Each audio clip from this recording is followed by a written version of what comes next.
We are going to talk on research which is based on patient-reported data. That's the kind of research that we do in Share4Rare, and especially this session is directed to the patient organizations. In case you don't know Share4Rare, this is how it looks, the homepage. Once you are a user of the platform, you have many different places in the platform where you can interact and where you can learn about rare diseases. So Share4Rare, as I was saying, is created by and for patients. And the final aim is to empowering the community for a better understanding of their diseases, right?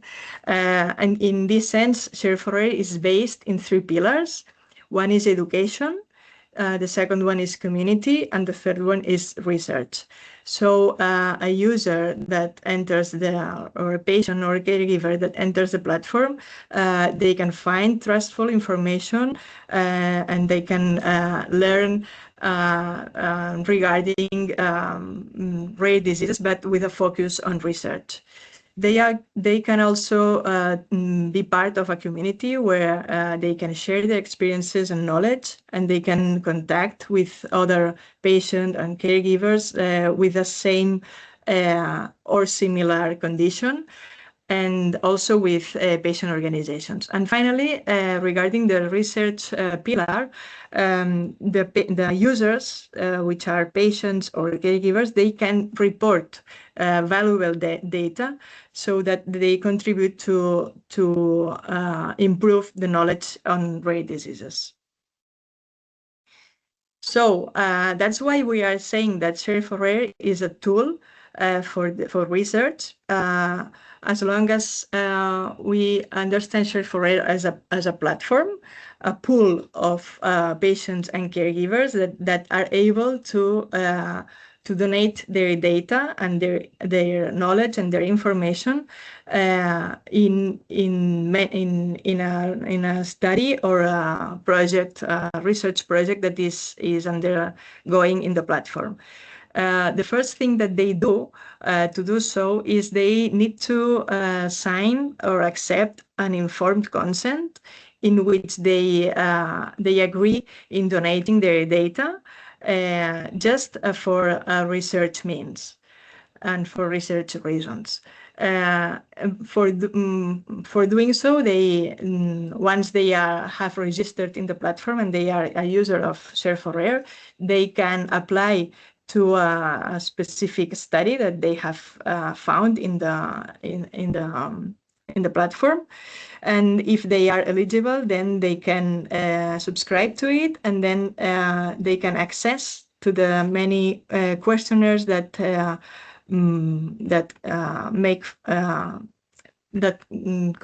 make part of the study itself. So they donate their data by answering those questionnaires, and they do it in an environment which is secure and private. The data is hosted in the hospital server. It's a secure place, and their data it's pseudonymized, so nobody can know their answers unless it is needed, because after this study there is an intervention, for example, a clinical intervention, then there is a possibility of anonymizing this data. But in any case, all these data are private and are secure in this server from the hospital. And at the end of the study, if they have participated, they will have a devolution of the results in a very understandable way. because as participants, and also the patient organization who has led and has promoted that research study, they will receive the results in a results document.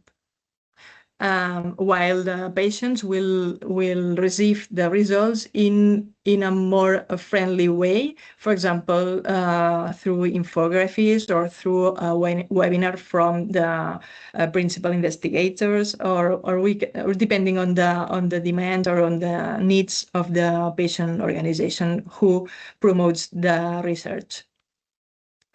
So, well, what can we do from Share4Rare in order to help the different patient organizations who want to do a research based on this data, on this patient-reported data? Well, from our team, we can help in designing the study. That is, designing how the questionnaire should be, what the size sample should be, what are the variables that need to be analyzed, and also if if the organization has not a scientific advisory team, we can help in building up this research team if needed. And finally, we help in developing those documentation that are needed for the Ethicals Committee.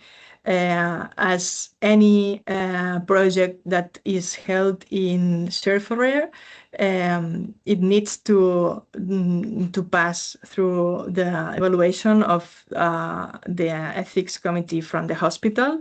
So we support in the preparation of these documents, which are the protocol and the application forms, together with the informed consent, which is already hosted in the platform, and also any other documents that are needed, for example, regarding the budget or economical report, or any other legal aspect that needs to be accomplished before the implementation of the project. Following step is the implementation itself. As you know, Share4Rare is a platform. It is an online platform, so we need to set up all these questionnaires in an online way, which means that we prepare all these questionnaires in this online support, this digital support. We translate to different languages if needed. Right now we work in English and Spanish, but we have also worked in the past in Romanian and French, and these are the 4 languages that we are now ready, but we can develop the platform for a specific research in different languages. Also, we help in the recruitment. Sometimes the patient organization is the one who knows their sample and invites their known patients to participate in the study, but sometimes they need to find new patients or to find new participants, so we can help in that, either by recruiting the users that are already in the platform, or by making some calls through our networks and through our social media, for example, or through any other means, in order to recruit external patients. Then, of course, we do technical support and assistance both to the organization who promotes the research, and also and especially to the participants. Sometimes we have found that some participants are not very into the online environment, so we need to support in technical means. And then we can also prepare a questionnaire that will be repeated in time, because, for example, the research is 3 year, 4 year, or whatever year long, and we need to be collecting data every once in a while. We can do that too. And then finally, when the project, when the study needs to be finished, and we need to collect all these responses, or all these answers, and then process the data, we do this statistical analysis, and we process the data. We return a results report, and we do that by pseudonymizing the data, as I told you before. And finally, all these results need to be disseminated. So we help the organization or the institution that promotes this research. We will help them in making these results available to the general public, or to the rest of the rare disease community, or also to the many associates from the organization. So what kind of types of projects we can implement in Share4Rare? Where we are talking of different studies that are based on data that the patients and the caregivers themselves they can report. So we are talking of patient registries, but not the clinical data reported by clinicians, but only the data reported by patients. We do natural history studies. We do studies of quality of life, of the burden of the disease for either the patient or the caregivers. We can create and validate scales and questionnaires in the platform. And finally, we have the possibility to cross or try to correlate data coming from clinical images and with data coming from these questionnaires and reported by patients. So quickly, a few examples of different of these types of studies. The first one is a patient or observatory that we are doing now in the platform.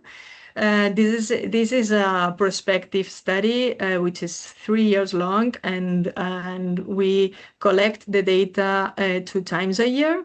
And the data that this organization, which is Spanish, and it's for the alpha-1 antitrypsin deficiency, they need to know how their patients evolve in time, and how not only in their health status, but also in the perception they have from their health, and also the perception they have on the care that they receive. So this way they will have this data. We can generate data that may guide the future programs for patients support and to improve the clinical care. The second example is it has to do with quality of life, and we have this very small study. Actually, it's not a small study. What is small is the sample. Okay, so it's a very small size, which at the same time is a limitation.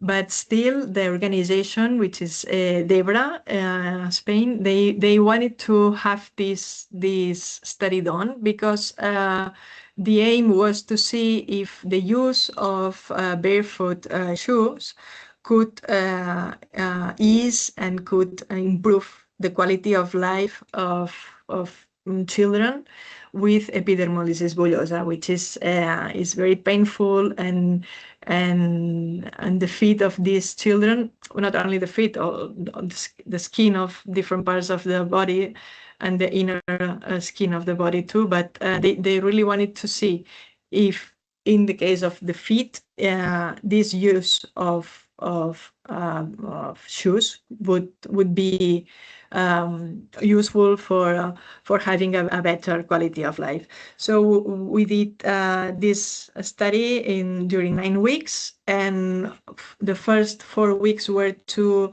collect data of their routine and their normal life with their usual shoes. Then we gave them these barefoot style shoes, and then we collected the same data on quality of life with the use of these shoes. And not also they answered these questionnaires on quality of life, but they also took pictures of their feet, and then we analyzed these pictures to see if there was an improvement or not on the injuries and the blisters in their feet.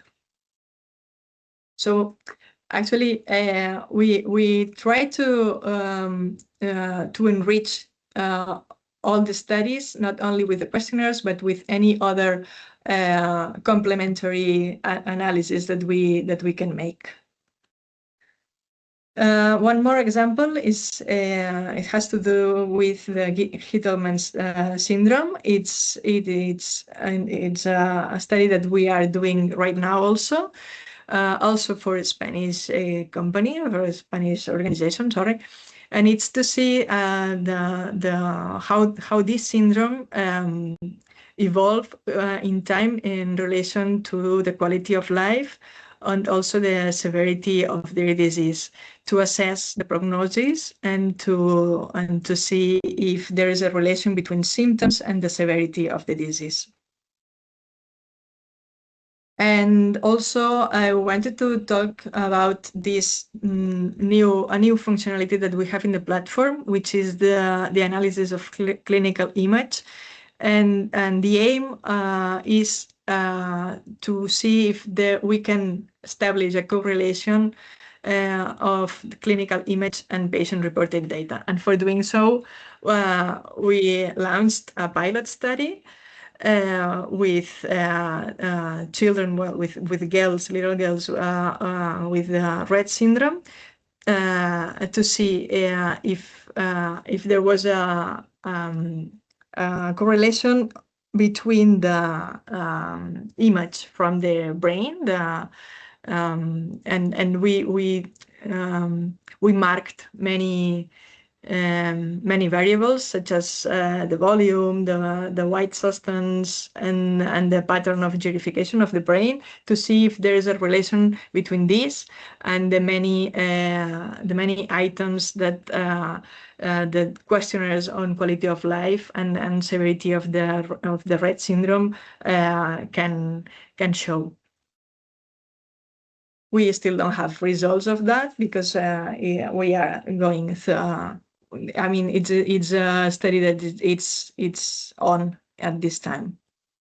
And finally, we wanted to talk about transversal studies, which are the ones that are not specific for a disease, for a specific disease, but that they can apply to different rare diseases. One example is one study that we did recently with the Spanish Federation of Rare Diseases, which is called FEDER. Together with them, we launched 2 different studies, one to assess the access to psychological care in rare diseases, and the other one is to evaluate the access to rehabilitation services in the rare diseases community in Spain.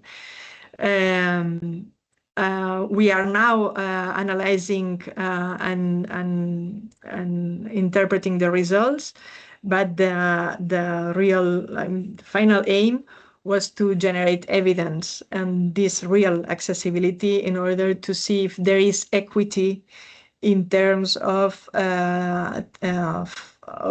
gender, in terms of age, if there are economical barriers, or if there is a territorial or disease equity in regarding these two different therapies, the psychological therapy and the rehabilitation therapies.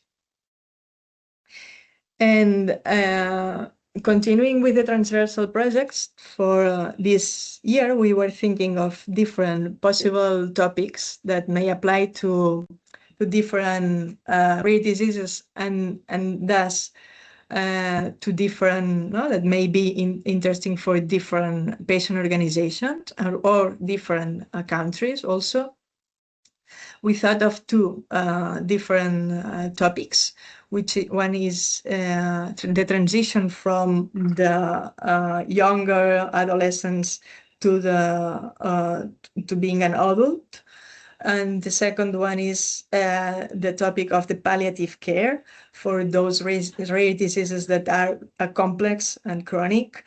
So, and why? Because we have experience and expertise in these two areas here in the hospital, but also because these are topics that are really transversal. They apply to most of the rare diseases, well, one more than the other, but they can be shared for they can be shared by different countries or by different rare diseases. So our proposal is, to offer these topics for the many organizations in any part of the world that will to study on these topics, and maybe they can collaborate and sum up in order to have more access to this study, in order to share resources, in order to share sample and make it more, a wider study. And in the case of the transition, we propose to collect data and perspectives from patients and caregivers, and with the final aim of understanding from a real life viewpoint this transitioning process and what this involves in terms of expectations, challenges, and their needs. And also regarding palliative care, also to better understand the needs and the expectations of patients and the family and the patients that go through this process. And now my colleague Diana, she will tell you about this period that we are now on. Go ahead, Diana. Thank you. Thank you. Thank you. As a final point today, we would like to present the process for receiving and evaluating research projects, which is currently open. The process began in February and will close on 31 May of this year. It's important to know that this is a non-competitive process.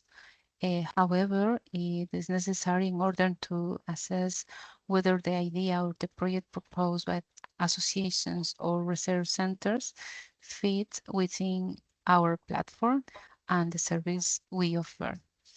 The process itself is straightforward, and all the information, including the step-by-step instructions, is available on our website.